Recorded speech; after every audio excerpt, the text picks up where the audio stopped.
My name is Sarah, and I'm a 37-year-old stay-at-home mom. I've been married to my husband, John, for 8 years. We had difficulty having children, and it took us 4 years of fertility treatments. But our dream has finally come true. To our surprise, we're expecting twins. I was so overjoyed that I cried in front of my doctor. When I told John about the twins, he was over the moon. Of course, my parents were delighted too. My in-laws, on the other hand, were utterly surprised. Well, isn't this something? Not only Bob, but you too, John. I wonder if we have the genes for twins running in our family, my mother-in-law said. Yes, indeed. My husband's younger brother, Bob, also has twins. Unlike us, Bob and his wife had children right after getting married. Their twin boys are currently 4 years old and quite mischievous. I'm quite anxious about raising twins, so it's reassuring to have someone nearby who I can consult about parenting. As the expected delivery date draws near, I struggle more with my huge belly.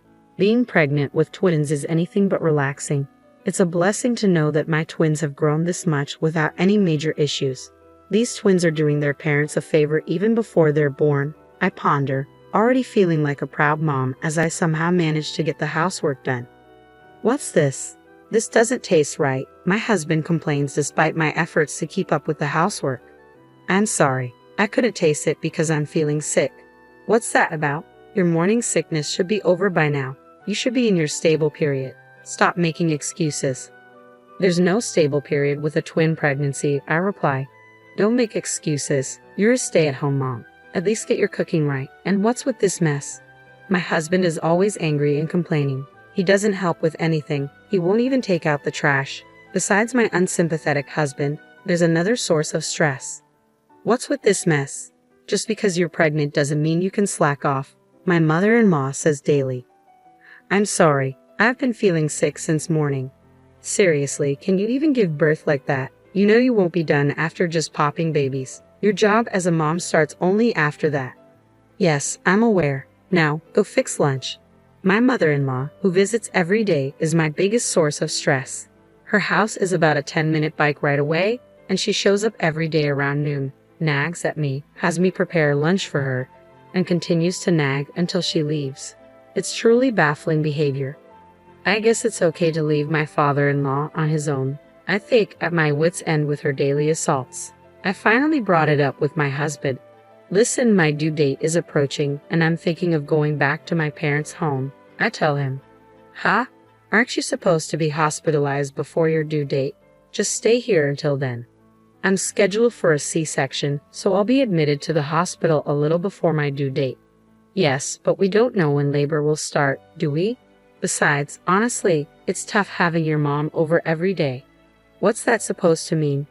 I told my husband about the daily onslaught from my mother-in-law. He knew she was coming over every day, but he probably didn't know she stays for so long. He looked a bit surprised.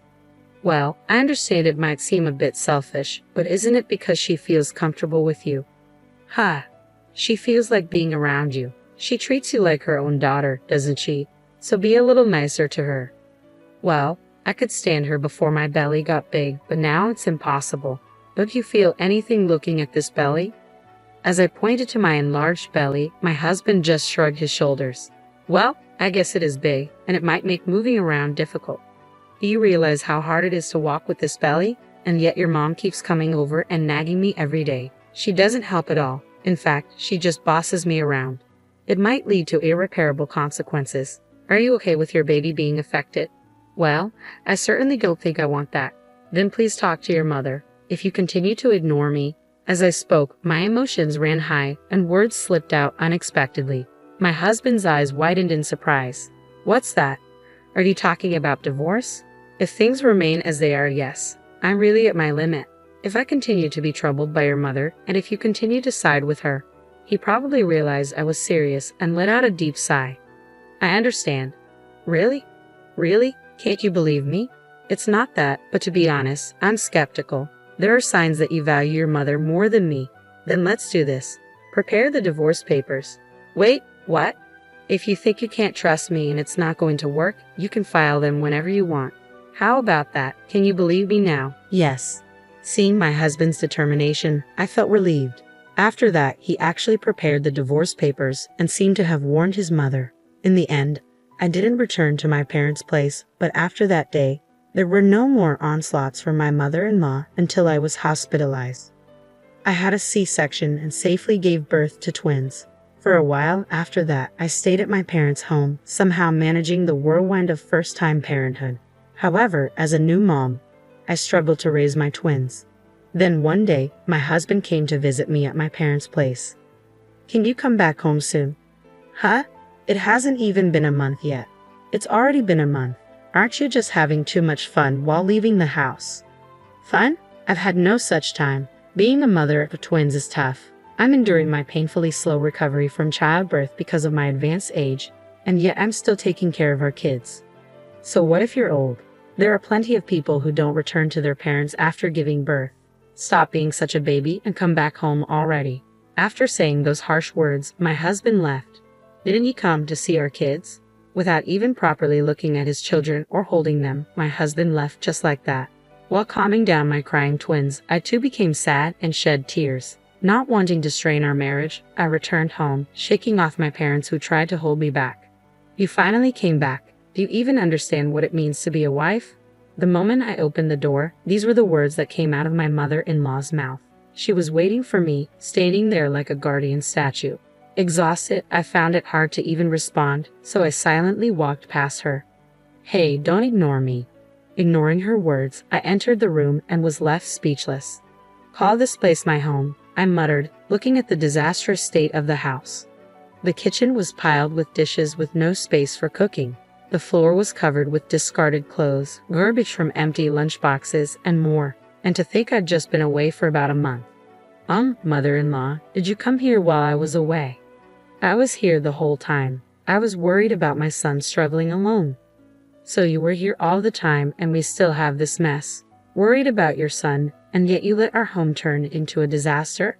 Anyone would fall sick in an environment like this. It's unsanitary for my babies." She's raised kids before. Does she not even care about basic hygiene? First, I put my twins to sleep in the bedroom where their crib was set up. Then I started to clean up. I guess this will do for now. Just when I finally finished cleaning up, my babies started crying again. I didn't even have a moment to catch my breath. I finished cleaning as the sun was already starting to set. "You're finally done. You're so slow," my mother-in-law said while she sat on a chair, sipping her tea. It took everything in me not to splash her tea over her head as I strained to feed my babies. She set down her teacup with a clink and looked at me, saying, "Oh, by the way, starting this weekend, Bob's twins will be coming over. You don't mind looking after them, do you?" "Excuse me." I was so shocked that I had to take a long pause before responding. "Could you please repeat that?" I said Bob, my youngest son. The twins from his family are going to be staying with us on weekends from now on. What do you mean by that? We're doing this to give Bob and his wife a break. You're having an easy time with your own twins who just sleep all day, so it's only fair that you can do this for them, right? I was dumbfounded. I'm not having an easy time at all. In fact, I'm so busy I barely have time to sleep. With the situation at home now, things are only going to be rougher. What on earth are you talking about? What's so hard about being a stay-at-home mom? I'm giving you a job to do. Be grateful and accept it. I can't. You just can't because you're inefficient with housework. Don't make your incompetence an excuse. It's been decided. This is a done deal. With that, she left. Just like my husband, she states her piece and leaves without hearing me out. But now isn't the time for me to be impressed with how similar my husband is to his mother. Mother, like son. Panicked, I called my husband, who should still be at work. "What's up? I'm busy right now. Listen, your mom just said the most outrageous thing. She wants us to look after Bob's twins on the weekends." "Oh, that. You knew about this." I couldn't believe my husband knew about this. "Why didn't you say no?" "Well, Bob's family is having a tough time. They can't even eat out because the twins are so rowdy, and they don't get any rest or time to enjoy themselves. Don't you feel bad for them?" "Yeah, that must be rough, but why does it mean we have to take care of them? Your mom and dad can take care of them instead." "Mom and dad are too old for that. You want to put all that burden on them. You're so cold-hearted." "What about me? I'm already overwhelmed with taking care of our own twins. Babies are easy. They just sleep, eat, and sleep again. It's not that hard. Oh, and don't slack off on housework. I won't allow any excuses. Keep that in mind. If you refuse, we're getting a divorce." What? Aren't you going to help? Me? No way. You want your hard-working husband to work even on his day off. You're a devil. There was no point in talking to them. Both my husband and my mother-in-law were the absolute worst. It felt like I was talking to a wall. I ended the call in silence. Even with all the crap I'd been enduring, to my surprise, I remained cool-headed. I decided to call elsewhere. A few minutes later, having ended the call, I found myself gazing at my sleeping twins. Their adorable faces gave me the courage I needed. My husband and mother-in-law were solely fixated on their own interests with no consideration for me. Whether they're around or not, my workload wouldn't change. So I decided to completely sever ties with both my husband and mother-in-law. That night, my phone rang.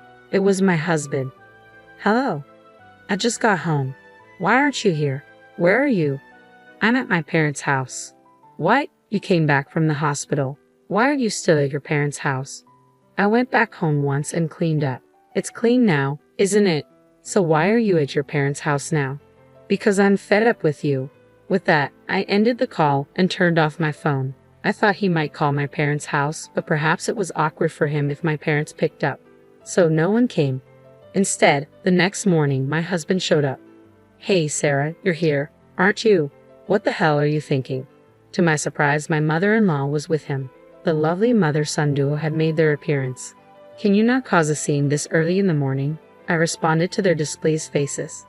What the hell do you think you're doing? Hurry up and come back home.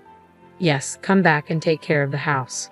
What am I supposed to eat? My mother-in-law chimed in. They both teamed up and exclaimed energetically. I thought, why don't you guys go eat some grass in the yard? But it wasn't the right time to strike back. I gave a cold stare at the two who were pressing me and clearly stated, my home is here. I'm not going back to the house where you guys stay. What are you saying? You're getting a divorce. Yes. As a matter of fact, I submitted the divorce papers last night. You said it yourself. I can turn in the papers whenever I want if things don't work out for me. You said the same thing yesterday. That's just a figure of speech. It's just to show my determination. Who would even take that literally? I did. My husband seemed to be at a loss for words. Sarah, you're just mentally unstable from giving birth, aren't you? Get another marriage certificate and come back. If you do what you're supposed to do, I'll forgive you. My mother-in-law took over, trying to convince me. Go back, take care of you, and look after Bob's twins on the weekends. Is that what you want? I asked, confirming what she expected from me. Of course. I declined. What did you say? First of all, does Bob know that I'm supposed to take care of his kids? Ha! Bob didn't know about this, did he? Upon hearing this, my mother-in-law's face turned pale. To my disbelief, she had decided on her own to make me take care of Bob's twins. In fact, I had called Bob after talking with my husband last night. When I explained the situation, Bob was very surprised. You're already taking care of your own twins, aren't you? I wouldn't dream of burdening you with our kids too. Sure, our twins can be a handful, but we love them to pieces. If we left them with you on our days off, we wouldn't get to play with them.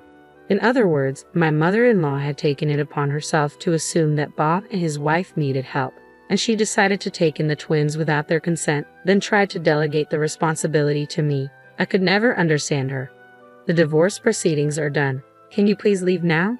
There's no way I can accept this, my husband insisted stubbornly. Can you stop already?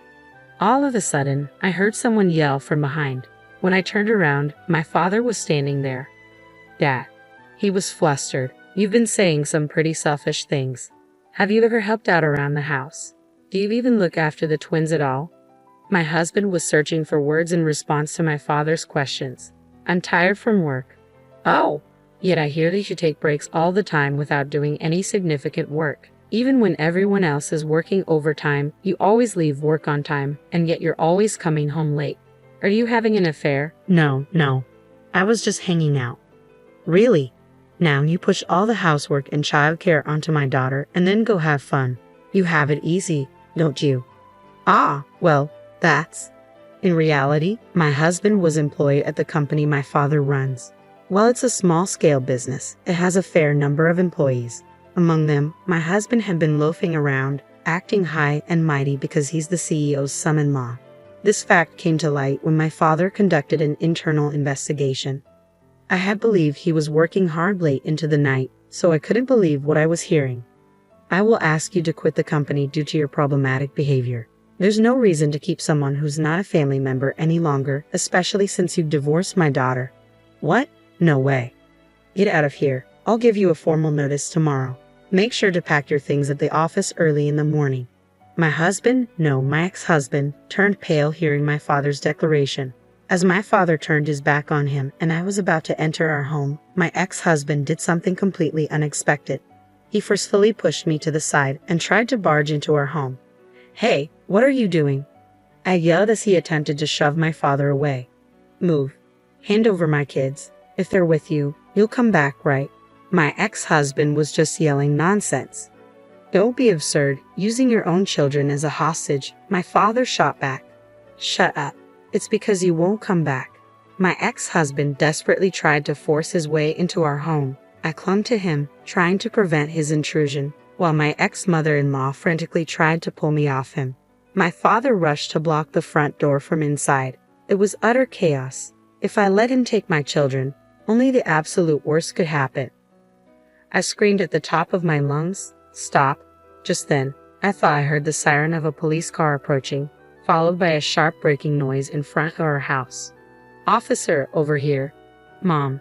The person who squeezed past my father and rushed out was my mother. She hurried towards the officer who had just gotten out of the police car, explaining the situation. "What the hell? I'm her husband. I'm her family. What is wrong with entering my mother-in-law's home?" "I'm this boy's mother. Why are you cops here?" All right, we'll hear your story at our office," the officer said. My ex-husband and ex-mother-in-law were vigorously resisting the police's questioning, and it seemed they were eventually taken away. My mother, who had been watching our exchange from inside the house, had sensed something was off and called the police. "Thank you, Mom." I called because I thought something was wrong, but to think they would try to take away the twins, they're unbelievable. Trying to change my feelings by taking our kids as hostages was awful. After explaining the situation to the officer, we exchanged weary smiles. Later on, my ex-husband and ex-mother-in-law were released but were given a restraining order to stay away from me. After discussions through a lawyer, I successfully received a lump sum payment for alimony and child support. My ex-husband, who had been fired from my father's company and lost all his money, ended up living a hard life in a rundown apartment, working part-time. How do I know this? Because my ex-husband sent me numerous texts, repeatedly whining about his situation. I was wrong. I love you and the kids. Why was I so selfish? I've changed. Can't we start over? Or if you could just do the cleaning and laundry, I'll forgive you. I'll come back. I'll be waiting, and so on. Even though he said, I was wrong, he ended his text with, I will forgive you. It didn't make sense. Of course, I ignored him. I got fed up and finally blocked him. I heard from my ex-brother-in-law, Bob, that my ex-mother-in-law had moved into my ex-husband's shabby apartment. Surprisingly, my ex-mother-in-law had apparently been asked for a divorce from my ex-father-in-law quite some time ago, which explains why she came over to our place so often. My ex-mother-in-law, who used to pick on everything I did, turned out to be a hopeless housewife who couldn't do any chores. I heard my ex and his mother are constantly fighting as neither one of them can do basic chores. My mother and brother have caused you trouble. I am so sorry. Bob apologized to me over the phone, sounding sincere. Bob must have inherited all my ex-father-in-law's sense. Raising twins can be tough. Please don't hesitate to consult me or my wife. His supportive words made me very happy. After hanging up the phone, the cries of the twins echoed throughout the house. All right, I'm coming. As I peacefully watched my adorable twins grow, I felt nothing but happiness.